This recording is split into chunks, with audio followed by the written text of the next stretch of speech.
ఏంటివి అరిసెలు అనుకుంటున్నారా? అరిసెలయితే కానే కాదండి. బొంబాయి రవ్వతో చేసిన ఎంతో టేస్టీ అయిన కరకరలాడే ఈ రెసిపీని ఒక్కసారి మీరు ట్రై చేయండి. మీకు గ్యారంటీగా నచ్చుతది. ముందుగా ఒక కప్పు బెల్లాన్ని తీసుకొని దాంట్లోకే కొద్దిగా వాటర్‌నయితే యాడ్ చేసుకోవాలి. తర్వాత ఒక కప్పు పంచదారను కూడా వేసుకున్నాను.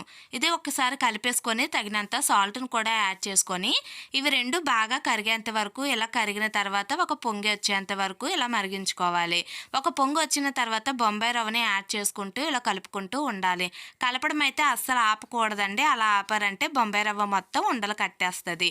తర్వాత ఇలా బాగా ఉడికిన తర్వాత కళాయినైతే కిందకి దించుకొని ఒక ప్లేట్‌లోకైతే దీన్ని తీసుకుంటున్నానండి.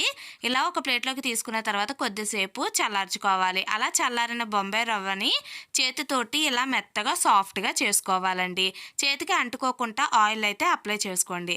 అలా కొద్దిసేపు బొంబాయి రవ్వని మెత్తగా చేసుకున్న తర్వాత కొద్దిగా మైదాను కూడా వేసుకొని మళ్ళీ ఒకసారి బాగా కలిపేసుకోండి.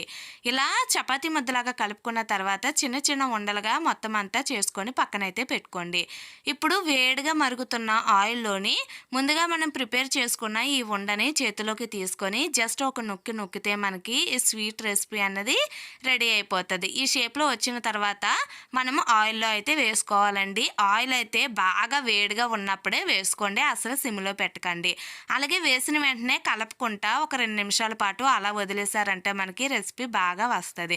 తర్వాత ఇలా గోల్డెన్ కలర్ వచ్చేంత వరకు వేగించుకొని ఒక ప్లేట్‌లోకి తీసుకోవడమేనండి. ఎంతో టేస్టీ అయిన కరకరలాడే ఈ రెసిపీ మీకు గ్యారంటీగా నచ్చుతది. ఒక్కసారి ట్రై చేయండి. నచ్చితే ప్లీజ్ లైక్ చేయండి.